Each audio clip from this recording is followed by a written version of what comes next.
श्री सद्गुरू ब्रह्मचैतन्य गोंदवलेकर महाराज यांचे 9 मेचे प्रवचन. शुद्ध वातावरण व पवित्र आचरण. आपल्या घरातले वातावरण शुद्ध, शांत आणि पवित्र असावे. आपल्याकडे येणाऱ्या माणसाला परत जाऊच नाहीये असे वाटावे. अगदी भगवंताच्या इच्छेने प्रपंच चालला आहे असे समजून त्या प्रपंचात विद्या, वैभव, घरदार इत्यादी सर्व काही यश संपादन करा. अगदी एखाद्या राजयोग्याप्रमाणे प्रपंचात ऐश आरामात राहून गाद्या गिरद्यांवर लोळा. पण हे करीत असताना तुमचे अंतःकरण मात्र भगवंताच्या प्रेमाने ओथंबलेले राहू द्या. कोणाशी वाद घालीत बसू नका. जगाचा मान फार घातक आहे. त्याची चटक लागली की मनुष्य त्याच्या मागे लागतो. नंतर मान मिळविण्याची कृती थांबते आणि मानही नाहीसा होतो. जगातले अजिंक्य पुरुषसुद्धा कुठेतरी विषयात गुंतलेले असतात. तिथे त्यांचा घात होतो. जगाला ते भारी असतील, पण त्या विषयापुढे त्यांचे काहीच चालत नाही. प्रेमात गुंतू नका, तसे द्वेष मत्सरातही गुंतू नका. दोन्ही सारखेच घातक आहेत.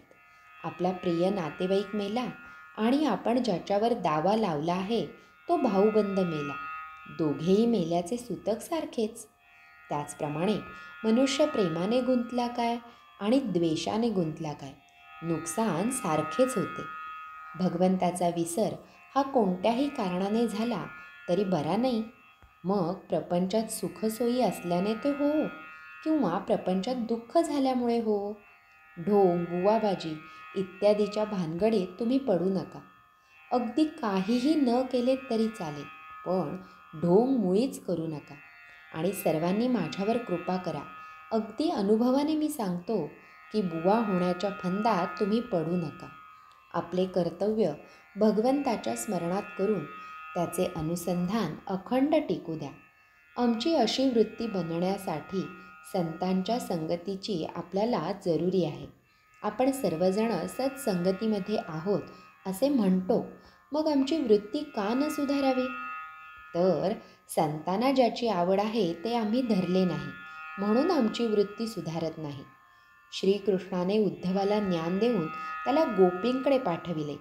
भगवंताच्या नामामध्ये त्या रंगून गेल्या होत्या. गोपींचे नामावरचे प्रेम पाहून उद्धवाला आश्चर्य वाटले. नामामध्ये त्यांना भगवंत दिसत असे. ते पाहून उद्धवाने देवाला सांगितले, देवा, तू मला ज्ञान दिलेस खरे, पण तुझ्या भक्तीचे प्रेम त्याहून श्रेष्ठ आहे, ते तू मला दे. खरोखर त्या नामाचे महात्म्य देवाच्या वर्णनापेक्षाही कठीण आहे. तुम्ही सर्वजण इथे आला आहात. इथून रामाजवळून काही मागून न्यायचेच असेल तर त्या नामाचे प्रेम तुम्ही सर्वांनी मागा. सर्वांनी नामस्मरण करा आणि आनंदात राहा. राम कृपा करील हा भरवसा बाळगा. श्रीराम समर्थ. आपल्या जीवनात सहजता हवी. सहजतेमध्ये समाधान आहे. श्री सद्गुरू ब्रह्मचैतन्य गोंदवलेकर महाराज की जय. जय जय रघुवीर समर्थ.